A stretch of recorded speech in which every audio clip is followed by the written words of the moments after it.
Friends, welcome back to our YouTube channel Gyan Matika. तो friends, हम लोगों ने टेंसेस सीरीज पूरी कंप्लीट कर ली है। टेंसेस कंप्लीट हो गया है, लेकिन अभी कुछ चीजें बाकी रह जाती हैं, जैसे कि सेंटेंस। तो सेंटेंस में कभी कभी नेगेटिव स्टेटमेंट्स भी होते हैं, इंट्रोगेटिव स्टेटमेंट भी होते हैं, इंपरेटिव स्टेटमेंट भी होते हैं। फिर जाकर के इंपरेटिव के अलावा ऑप्टेटिव, ऐसे करके वेरियस टाइप्स ऑफ स्टेटमेंट्स होते हैं, कई तरीके के स्टेटमेंट्स होते हैं जिन्हें हमें यूज करना है। तो वो आगे के लेक्चर्स में रहेगा। फिलहाल आज हम लोग नई एक सीरीज चालू कर रहे हैं जिसे हम बोलते हैं मोडाल्स। ऐसे मैंने अभी बोल दिया मोडल्स, ये मॉडल्स होता है। पर ये वो वाला मॉडल नहीं है जो आप सोच रहे हैं, ये वाला नहीं है। मॉडल का क्या मतलब होता है? नमूना। नमूना नहीं है ये, ठीक? या फिर वो मॉडल्स नहीं है जो रैंप वॉक करती हैं, बल्कि ये मॉडल्स है, मॉडल नहीं। ठीक? तो can, could, may, might, must, shall, should, will, would, ought to, ऐसे करके कई तरीके के हमारे मॉडल्स होते हैं। नीड, नीड नॉट, ऐसे करके कई सारी चीजें बनती हैं। ठीक? कभी कभी ऑक्सिलरी वर्ब्स को भी हम मॉडल्स की तरह यूज करते हैं। चलिए, अब तो ऑक्सिलरी वर्ब और मॉडल ऑक्सिलरीज में हमें डिफरेंस पता करना है सबसे पहले। तो ऑक्सिलरी वर्ब क्या होता है और मॉडल ऑक्सिलरी क्या होता है? अब देखिए, ऑक्सिलरी वर्ब जो होता है, जैसे कि बी फॉर्म, जैसे हम स्टेटमेंट्स में देखते नहीं थे कि कई सारे स्टेटमेंट में इज, एम, आर यूज हुआ है। अगर ये लेक्चर आप पीछे नहीं देखें तो पीछे के लेक्चर्स देखते हुए आ जाइएगा।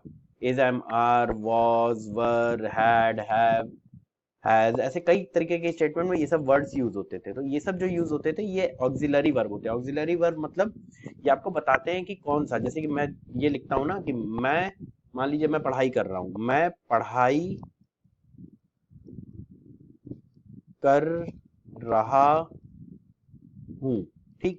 ये स्टेटमेंट है, मान लीजिए। तो देखिए, पढ़ाई वर्ब है, क्रिया जो है वो पढ़ाई है, लेकिन है हूं भी तो एक तरीके, होना भी एक क्रिया होती है। ठीक? तो ये हमें बताती है कि ये प्रेजेंट है, मैं पढ़ाई कर रहा था, अगर होता तो ये पास्ट में होता। तो ये भी बताता है हमें कि कौन से समय की बात करी जा रही है, कि प्रेजेंट की बात करी जा रही है कि पास्ट की बात करी जा रही है, कौन से काल की बात करी जा रही है। ठीक? ये भी होता है, तो इस चीज को भी ध्यान में रखिएगा। इन सब के अलावा अब दूसरे वर्ब कौन से होते हैं? दूसरे मॉडल ऑक्सिलरीज होते हैं। मॉडल ऑक्सिलरीज का काम क्या होता है? मॉडल ऑक्सिलरीज आपको बताते हैं कि मूड क्या है स्पीकर का बोलने का। कई बार हम गुस्से में बोलते हैं, कई बार हम प्यार से बोलते हैं, कई बार हम किसी के लिए वो कर रहे हैं, प्रार्थना कर रहे हैं, कभी कुछ ऐसे करके कई सारी चीजें होती हैं।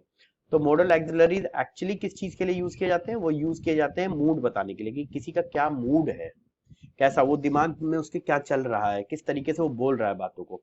तो उसके लिए हम किसको यूज करते हैं? मॉडल ऑक्सिलरीज का। तो देखिए, ये कौन कौन से भावों को व्यक्त करता है, ये बताता है। Permission, ability, possibility, suggestion and advice, promise, intention, request, necessity, compulsion, prohibition, wish, prayer, duty, obligation.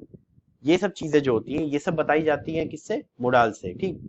अब याद रखिएगा, मोडाल्स को डिफरेंट तरीके से यूज किया जाता है।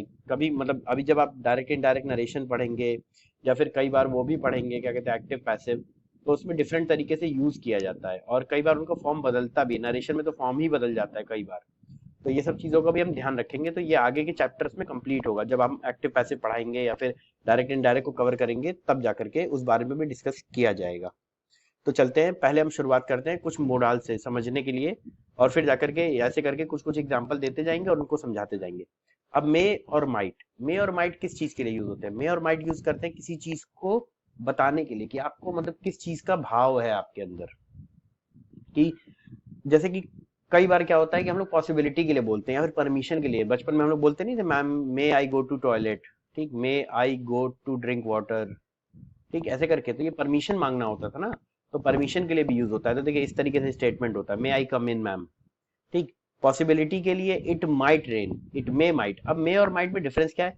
मे ज्यादा डिग्री के लिए यूज होता है, मे मतलब यानी कि ज्यादा संभावना है, ज्यादा संभावना है, ज्यादा संभावना है कि बारिश होगी। ठीक? लेकिन माइट में क्या होता है? इससे, मे से थोड़ी सी कम संभावना है, थोड़ी सी कम है। माइट मतलब मे से थोड़ी कम है। ठीक? संभावना दोनों में ही थोड़ी ही होती है, लेकिन इसमें और ज्यादा कम है माइट जब यूज होता है। तो may I go, may I come in. Possibility में it may slash might be late. ठीक? विश और प्रेयर, कभी कभी आप किसी के लिए प्रार्थना करते हैं, तो मे यू लिव लॉन्ग। ठीक? ये इस तरीके से यूज करेंगे। पर्पस कई बार पर्पस के लिए होता है, वो मतलब जैसे कि वो आई तो किसी काम के लिए आई होगी ना, तो उसका कुछ पर्पस होगा। She came so that she might see me, वो इसलिए आई ताकि वो मुझे देख सके। यहाँ पे मे माइट उसके लिए होता है। अब वही मे कम डिग्री के लिए, माइट ज्यादा डिग्री के लिए। रिमोट पॉसिबिलिटी, अब देखिए वही ये यहीं पे आ गया, ये पॉसिबिलिटी ज्यादा है मे की, लेकिन माइट जब यूज होता है तो माइट बहुत ही कम पॉसिबिलिटी होती है, बहुत कम। ठीक, तो इट माइट रेन मतलब बहुत कम बारिश होने की संभावना है, लेकिन इट मे रेन मतलब थोड़ी सी संभावना ज्यादा है बारिश होने की। तो दोनों में बस यही अंतर है। फिर जाके कई बार आप जब वो पढ़ेंगे, डायरेक्ट इनडायरेक्ट पढ़ेंगे, नरेशन, नरेशन जब पढ़ेंगे तो नरेशन में आपका मे का पास्ट टेंस जो होता है वो माइट होता है, इस चीज को भी ध्यान में रखिएगा। तो मे और माइट हैव जब हैव के साथ यूज किया जाता है तो ये पॉसिबिलिटी दिखाने के लिए, पीछे के पास्ट एक्शंस के लिए। ही माइट हैव पास, वो शायद पास हो गया होता। ठीक, तो ये पास्ट की बात है, इसमें था वाला केस रहता है, शायद वो पास हो गया होता। ठीक, तो पुरानी बात के लिए कहा जाता है जब संभावना दिखाई जाती है। तो ये हो गया। फिर अगला मॉडल हमारा क्या है, कैन और कुड। अब कैन किसके लिए, एबिलिटी के लिए, जैसे हम कहते हैं ना वो ये कर सकता है, शी या ही कैन डू इट।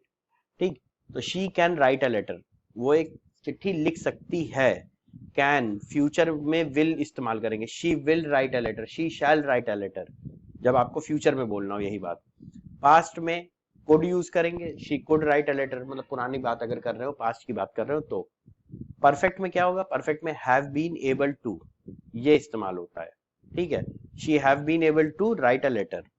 फिर बहुत ही अगर पोलाइट रिक्वेस्ट करनी है आपको, मतलब किसी से कहना है कि प्लीज कृपया मेरे लिए कर दीजिए, और बहुत पोलाइट होके आपको कहना है, तो इंग्लिश में हम कुड का यूज करते हैं। याद रखिए, कुड बहुत हाई पोलाइट डिग्री होती है, इससे ऊपर सिर्फ वुड होता है, वुड के बाद कुड होता है। ठीक, सबसे ज्यादा अगर आपको किसी को बहुत ही प्यार से बोलना है तो वुड यूज करिए, पर उससे थोड़ा सा कम प्यार से बोलना है तो कुड। तो जनरली ये दोनों आपके उसमें यूज होते हैं, फॉर्मल वेज में बात करने के लिए। जैसे could you please lend me some money, क्या आप मुझे कुछ पैसे उधार दे सकते हैं। फिर परमिशन या ऑर्डर लेने के लिए, जैसे कि आप देते हैं किसी को परमिशन देते हैं, ऑर्डर देते हैं, तो जैसे मैम से आप पूछते थे मे आई कम इन मैम, तो वो बोलती थी कि यस यू कैन या फिर यस यू मे। तो मे भी परमिशन के लिए इस्तेमाल होता है और ये भी कैन भी, तो कैन भी होता है, तो मे की जगह आप कैन यूज कर सकते हैं। प्रोहिबिशन और ऑफर, अब किसी चीज के लिए आप मना करते हैं, प्रोहिबिट करना किसी चीज के लिए मना करना होता है। तो you can not go out, देखिए कैन नॉट को आप ऐसे देखिए, कैन प्लस नॉट है ये, ठीक, जोड़ के लिखा जाता है। तो you can not go out. ठीक, कैन आई हेल्प यू, क्या मैं आपकी मदद कर सकता हूँ, ये ऑफर देना हुआ किसी से, मतलब आप पूछ रहे हैं कि क्या मैं आपकी मदद कर दूं, ऑफर दे रहे हैं आप, तो कैन आई हेल्प यू। ठीक, और प्रोहिबिशन मतलब किसी को मना करे, you can not go out, आप बाहर नहीं जा सकते। फिर पॉसिबिलिटी के लिए भी, she could be a singer, वो एक सिंगर हो सकती है। जैसे आपने किसी को मतलब कॉन्सर्ट, मतलब किसी को किसी फंक्शन में गए, फैमिली फंक्शन में, वहां पे वो गा रही थी और बहुत अच्छा लगा आपको गाते हुए, तो आप किसी को वो कह सकते हैं ना कि शायद वो सिंगर होगी, तो she could be a singer, तो ये पॉसिबिलिटी के लिए।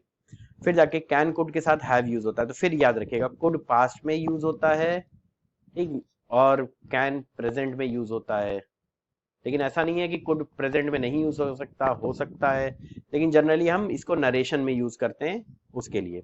तो देखिए पॉसिबिलिटी की फिर से वही बात होती है जो पास्ट में होता था, पर वो जो होना नहीं चाहिए था, जो हुआ नहीं था, सॉरी, यहाँ पे वो एक्शन हुआ ही नहीं।